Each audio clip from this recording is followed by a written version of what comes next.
Di tengah luasnya samudra, di dalam badai bergelora, Engkaulah jangkar hidupku. Tak sekalipun ku goyah, firman-Mu terangi langkahku, sumber damai dalam hidupku, dan ku aman di dalam-Mu. Penyertaan-Mu sempurna. Shalom saudara, mari kita berdoa. Terima kasih Tuhan Yesus atas kesempatan yang Tuhan berikan kami pada hari ini. Kami bersyukur Tuhan. Ampuni dan sucikanlah kami, supaya kami layak mendapat lawatan Allah. Supaya kami menikmati janji-janji Tuhan dalam hidup kami. Terima kasih Bapa. Kami percaya kuasa Tuhan tidak pernah berubah. Dulu, sekarang, sampai selama-lamanya. Janji Tuhan dapat dipercaya. Dan kami mau menikmati semua janji-janji Tuhan di dalam hidup kami. Terima kasih. Roh Kudus silakan ambil pucuk pimpinan. Dari awal sampai akhir perhimpunan ini. Dalam nama Tuhan Yesus Kristus. Amin. Tema firman Tuhan hari ini adalah terang-Mu seperti fajar. Yesaya 58 ayat 8 sampai 11. Pada waktu itulah terang-Mu akan merekah seperti fajar, dan luka-Mu akan pulih dengan segera. Kebenaran menjadi barisan depan-Mu, dan kemuliaan Tuhan barisan belakang-Mu. Pada waktu itulah Engkau akan memanggil, dan Tuhan akan menjawab. Engkau akan berteriak minta tolong, dan Ia akan berkata, "Ini aku." Apabila engkau tidak lagi mengenakan kuk pada sesamamu, dan tidak lagi menunjuk-nunjuk orang dengan jari dan memfitnah. Apabila engkau menyerahkan kepada orang lapar apa yang kau inginkan sendiri, dan memuaskan hati orang yang tertindas, maka terang-Mu akan terbit dalam gelap, dan kegelapan-Mu akan seperti rembang tengah hari. Tuhan akan menuntun engkau senantiasa, dan akan memuaskan hatimu di tanah yang kering, dan akan membaharui kekuatanmu. Engkau akan seperti taman yang diairi dengan baik, dan seperti mata air yang tidak pernah mengecewakan. Kapan terang-Mu menjadi seperti fajar? Bagian yang pertama. Pada waktu puasa. Ayat 9b tadi mengatakan, apabila engkau tidak lagi mengenakan kuk pada sesamamu, dan tidak lagi menunjuk-nunjuk orang dengan jari dan memfitnah. Puasa yang dimaksudkan di sini menahan diri untuk tidak melakukan kejahatan kepada orang lain. Membuang kejahatan yang ada di dalam diri sendiri. Kalau melakukan kejahatan kepada orang lain, banyak contoh ya. Tetapi juga membuang segala kejahatan yang ada dalam diri sendiri. Apa misalnya? Iri hati, benci, dendam, dan lain sebagainya. Dan juga mencegah penindasan yang terjadi terhadap orang lain sebisa yang dapat kita lakukan. Jadi puasa yang pertama ini kita menahan diri untuk tidak melakukan kejahatan kepada orang lain. Kita berusaha membuang semua kejahatan di dalam diri sendiri.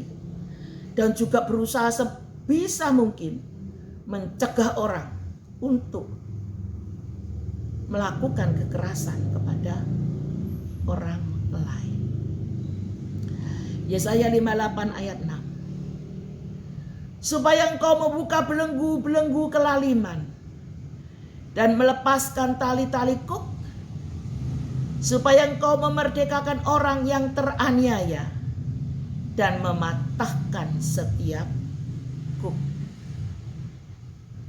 Puasa yang berikutnya, menunjuk-nunjuk orang dengan jari adalah salah satu perbuatan yang dapat menyulut kemarahan orang lain sebagai tanda rasa tidak suka kepada orang itu.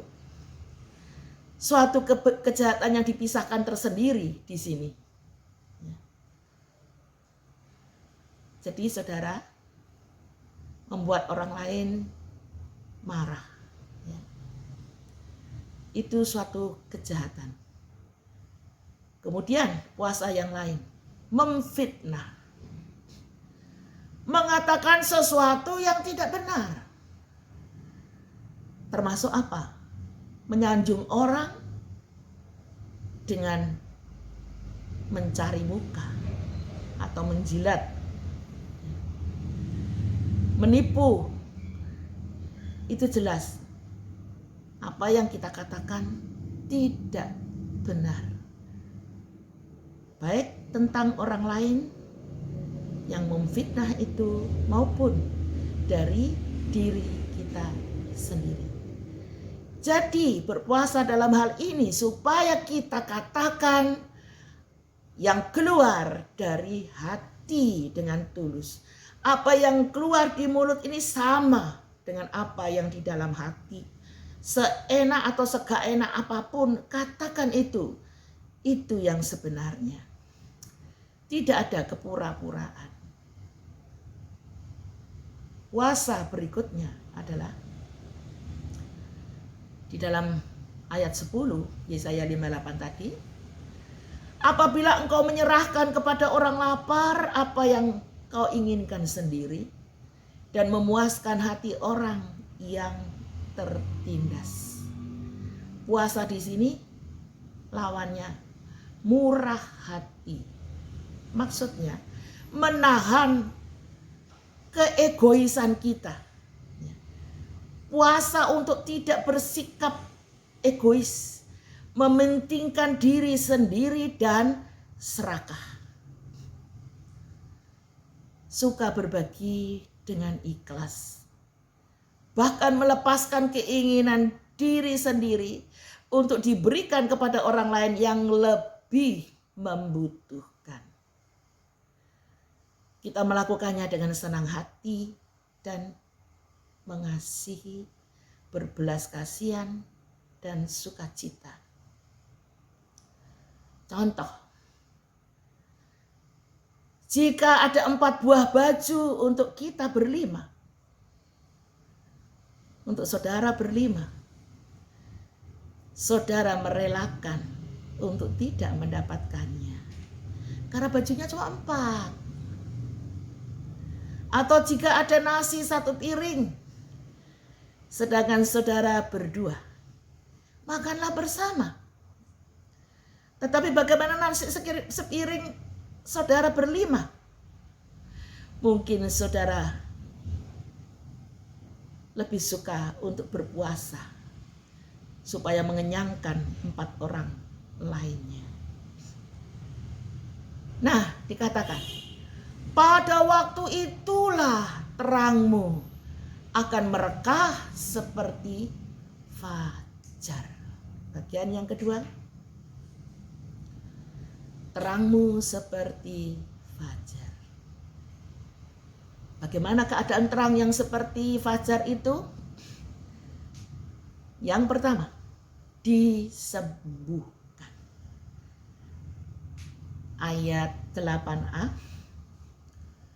Pada waktu itulah terangmu akan merekah seperti fajar dan lukamu akan pulih dengan segera. Orang-orang yang senang berbuat baik akan dipulihkan dan dibuat menikmati kebaikan Allah. Saya percaya. Yakinlah saudara. Walau sekian lama mengalami sakit, tubuhnya lemah, rumah tangganya sakit, pekerjaannya sakit, dan lain sebagainya. Keadaannya seperti di lorong yang gelap. Maka janji firman Tuhan ini, mereka akan segera keluar dari lorong yang gelap itu dan disambut dengan fajar yang merekah. Ini adalah anugerah Allah. Mazmur 41 ayat 4. Tuhan membantu dia di ranjangnya waktu sakit. Di tempat tidurnya kau pulihkan sama sekali dari sakitnya. Kau pulihkan sama sekali dari sakitnya. Tuhan kita, tidak ada yang mustahil baginya. Kuasanya tidak terbatas. Puji Tuhan.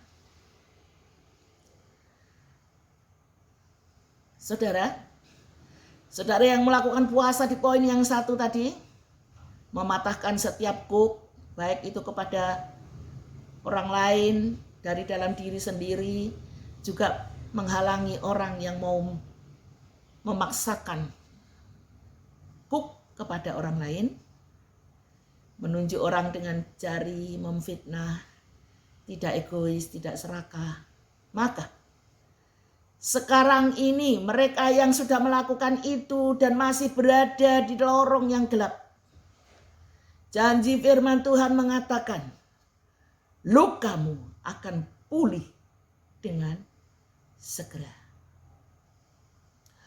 Tubuhmu segera sehat. Anakmu yang nakal, suamimu yang nakal, istrimu yang nakal akan segera bertobat. Keuanganmu yang sakit, pekerjaanmu yang sakit, pelayananmu yang sakit akan segera dipulihkan. Tuhan memberi kehidupan yang terhormat. Walau mungkin kita orang-orang yang sederhana, Tuhan akan memberikan kehormatan kepada kita di tengah-tengah masyarakat di mana kita tinggal. Keadaan sebelumnya adalah keadaan yang tercela di mata orang yang tidak memahami rencana Allah dalam hidup umatnya. Tetapi segera ketika Tuhan memulihkan itu, maka Tuhan memberikan kehormatan, kemuliaan. Sekarang berikutnya, tadi yang pertama disembuhkan, yang kedua terangmu seperti fajar, yang kedua aman dalam lindungan Tuhan. Yesaya 58 ayat 8b. Kebenaran menjadi barisan depanmu dan kemuliaan Tuhan barisan belakangmu. Kebenaran menjadi barisan depanmu. Sebagai ujung tombak berhadapan langsung dengan musuh. Kebenaran kita akan membungkam lawan. Menjadi perisai perlindungan kita. Melenyapkan rasa takut. Memberikan rasa tenang dan tentram. Kristuslah kebenaran. Yohanes 14 ayat 6. Yang telah membenarkan kita. Kristus sendiri berjalan di depan kita. Untuk menuntun kita dan menyertai kita dalam menghadapi segala permasalahan hidup kita. Tetapi juga Ia ada di barisan belakang. Selain menjaga kita jika kita kelelahan dan mungkin tertinggal,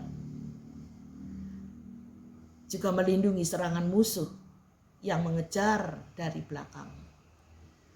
Musuh itu bisa berupa dakwaan iblis atas dosa-dosa kita di masa lalu, yang mengejar-ngejar mau menghancurkan hidup kita. Tetapi Kristus memberikan kita kemenangan. Hakim-Hakim 6 ayat 16. Akulah yang menyertai engkau, sebab itu engkau akan memukul kalah orang Midian itu sampai habis. Ingatlah saudara, kita menghadapi permasalahan hidup ini tidak sendiri. Tetapi Tuhan berkata, aku yang menyertai engkau. Ujung-ujungnya adalah kemenangan. Sebab Tuhan adalah Allah pemenang. Perlindungannya itu sempurna sebagai upah dari Allah untuk ketaatan kita yang mau hidup dalam kebenarannya. Dan itu membawa kemuliaan bagi Allah yang memberi upah. Tadi terangmu seperti fajar pertama, dia menyembuhkan. Aman dalam perlindungan Tuhan. Kemudian berikutnya Tuhan menjawab ketika kita berdoa. Yesaya 58 ayat 9a. Pada waktu itulah engkau akan memanggil dan Tuhan akan menjawab. Engkau akan berteriak minta tolong dan ia akan berkata, ini aku. Oh, luar biasa. Betapa indahnya janji Allah ini terdengar di telinga kita, saudara. Jika kita perlu pertolongan, kita panggil dia, bukan saja panggil dengan penuh hormat, dengan hati-hati seperti kalau kita berbicara dengan seorang pejabat tinggi. Tapi dikatakan dengan berteriak minta tolong kepadanya. Dia segera menjawab, ini aku. Kalau kita berbicara dengan pejabat yang tinggi, tentu harus ditata sedemikian rupa kata-kata kita. Penuh hormat, penuh sopan santun. Tapi dalam ayat ini engkau berteriak minta tolong. Dan luar biasanya dia langsung menjawab, ini aku. Oh, haleluya. Suatu janji yang begitu menggairahkan hidup kita ini. Kata ini aku itu tidak hanya sekedar sebatas itu saja. Ada makna yang lebih dalam. Seolah-olah di dalamnya berkata, ini aku di sini. Aku siap menolongmu. Aku siap menjamah tubuhmu. Aku siap memulangkan suamimu yang hilang, anakmu yang minggat, istrimu yang tidak setia. Aku siap memberikan jodohmu. Aku siap memberikan keturunan bagimu. Ini aku. Coba saudara. Adakah janji yang lebih indah dari ini? Luar biasa janjinya Tuhan itu. Berbahagialah kita. Ulangan 4 ayat 8 mengatakan, sebab bangsa besar manakah yang mempunyai Allah yang demikian dekat kepadanya seperti Tuhan Allah kita. Setiap kali kita memanggil kepadanya. Oh, puji Tuhan. Tetaplah berdoa saudara. Tuhan sudah berjanji akan segera menjawab kita. Lalu siapa manusia ini? Ketika Allah memanggil untuk datang kepadanya, ada yang cuekin panggilannya. Pura-pura tidak dengar. Mereka adalah manusia yang angkuh, yang tidak tahu diri. Contohlah Samuel kecil. Ketika malam itu Tuhan ada di situ, maksudnya di kamar itu, kamar Samuel tidur. Tuhan memanggil, Samuel, Samuel. Dan di kisah itu yang terakhir atas ajaran Imam Eli, Samuel menjawab, berbicaralah. sebab hamba-Mu ini mendengar. Oh haleluya. Tuhan merendahkan dirinya sedemikian rupa untuk dekat dengan umat-Nya. Hanya sedekat doa-doa kita. Jika saudara mendengar panggilannya melalui firman Tuhan hari ini, jawablah, ini aku Tuhan, berfirmanlah, hamba-Mu ini siap melakukannya. Berikutnya saudara, terang-Mu seperti fajar, pemeliharaannya sempurna. Yesaya 58 ayat 11.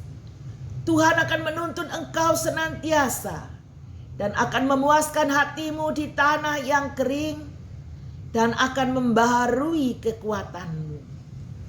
Engkau akan seperti taman yang diairi dengan baik dan seperti mata air yang tidak pernah mengecewakan.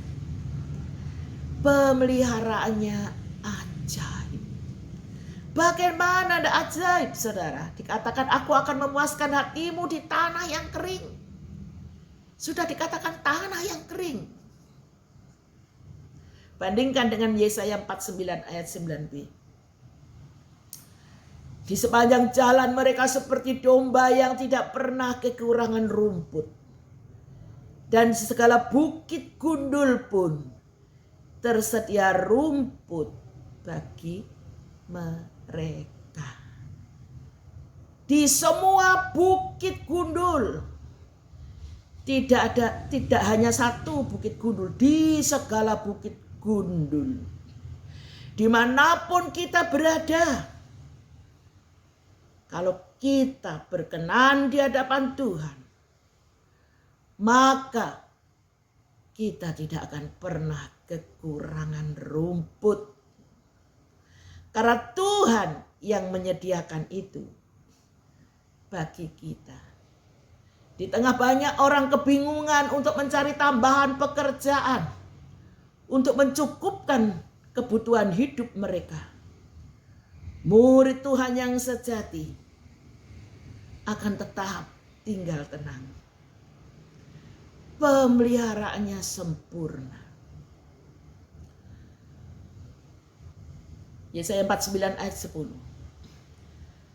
Mereka tidak menjadi lapar atau haus. Angin hangat dan terik matahari tidak akan menimpa mereka. Sebab penyayang mereka akan memimpin mereka. Dan menuntun mereka ke dekat sumber-sumber air. Dikatakan penyayang mereka. Allah itu Allah penyayang umatnya. Kalau kita termasuk umat yang menyenangkan, berkenan di hatinya, Allah sang penyayang tidak suka kita kekurangan. Allah yang menyayangi kita tidak suka melihat kita lapar dan haus. Dia akan mengenyangkan kita. Akan menuntun kita ke dekat sumber-sumber air. Seperti taman yang diairi dengan baik dan seperti mata air yang tidak pernah mengecewakan. Taman yang memiliki mata air di dalamnya, airnya tidak pernah mengecewakan. Maksudnya, air itu akan selalu cukup di segala musim. Musim panas, musim hujan, musim pandemik, musim apapun, semua manusia mengalaminya. Tetapi orang yang berkenan di hadapan Tuhan,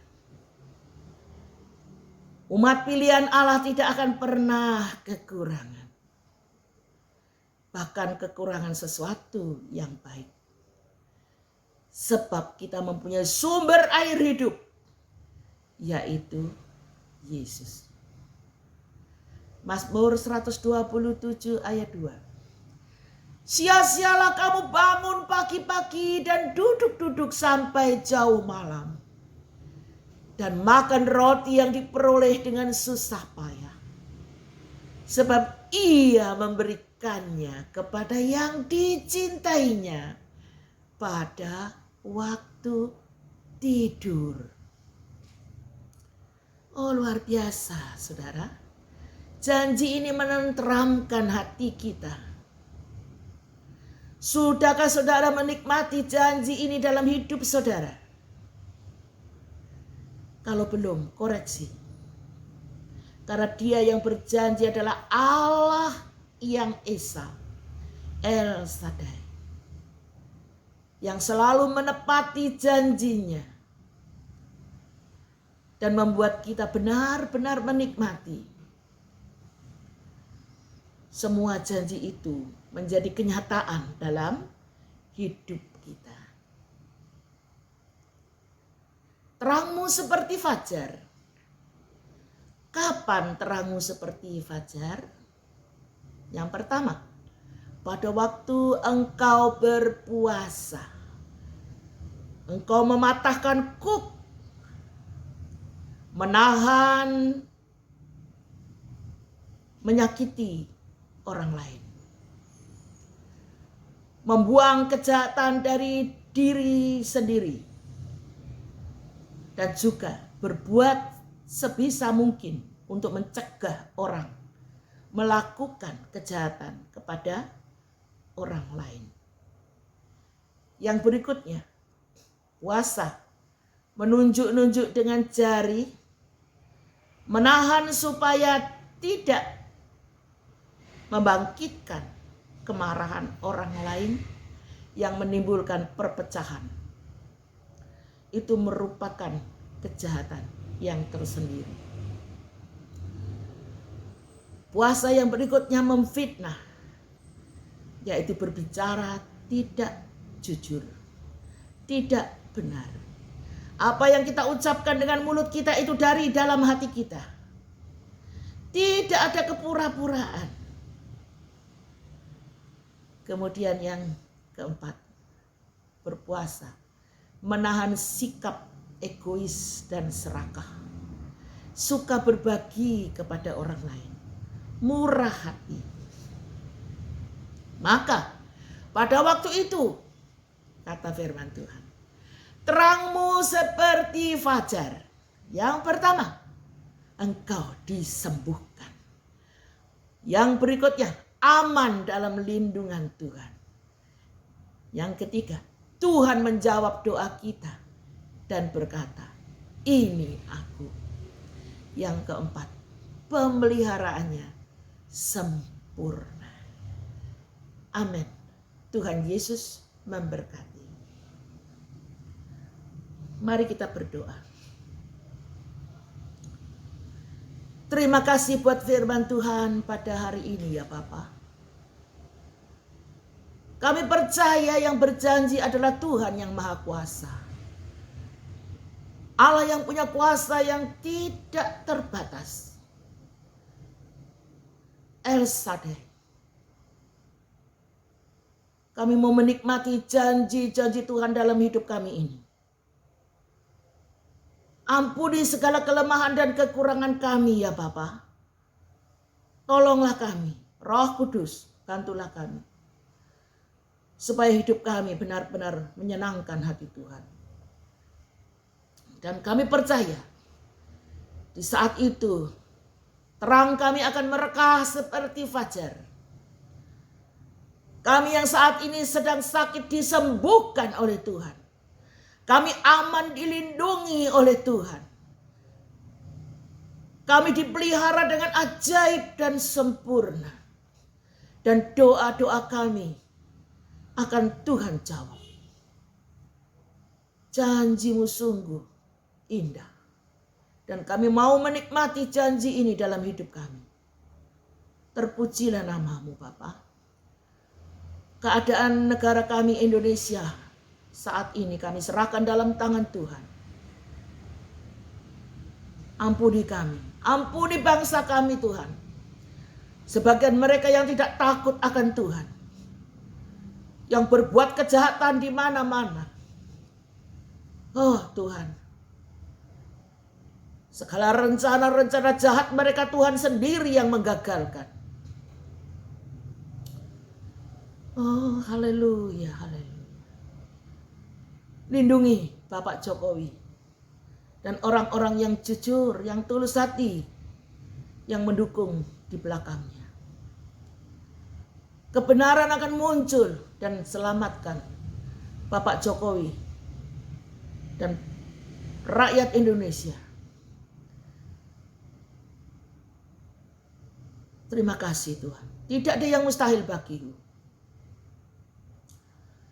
Staf medis dimanapun berada, khususnya di Surabaya, Tuhan lindungi.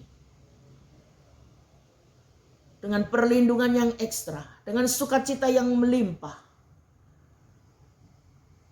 Supaya mereka boleh melayani para pasien, terutama yang kena COVID-19. Dan mereka sendiri dilindungi, diselamatkan oleh Tuhan. Terima kasih Bapak.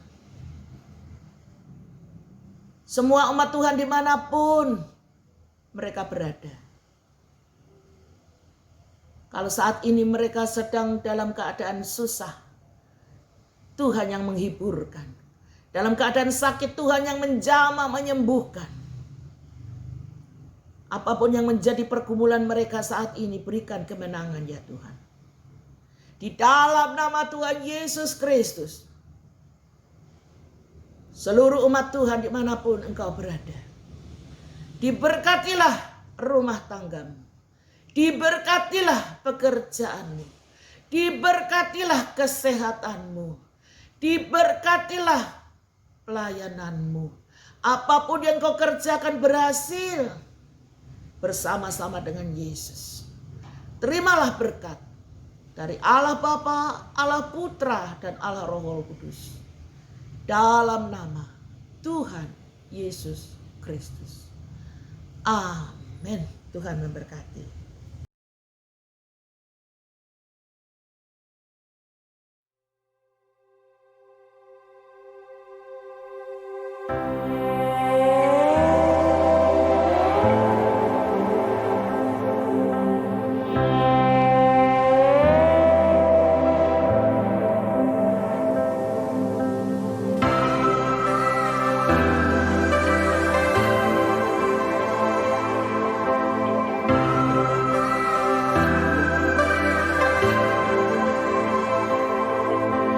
Di tengah luasnya samudra,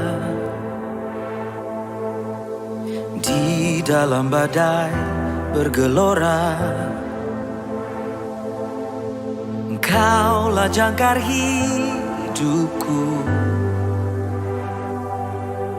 Tak sekalipun ku goyah, firman-Mu terangi langkahku. Berdamai dalam hidupku, dan ku aman di dalam-Mu. Penyertaan-Mu sempurna, sepasti mentari bersinar, begitu pun janji-Mu.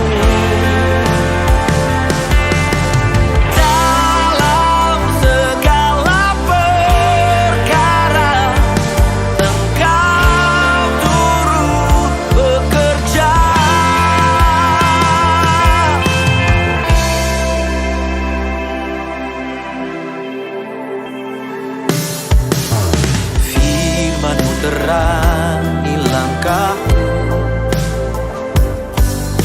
sumber damai dalam hidupku.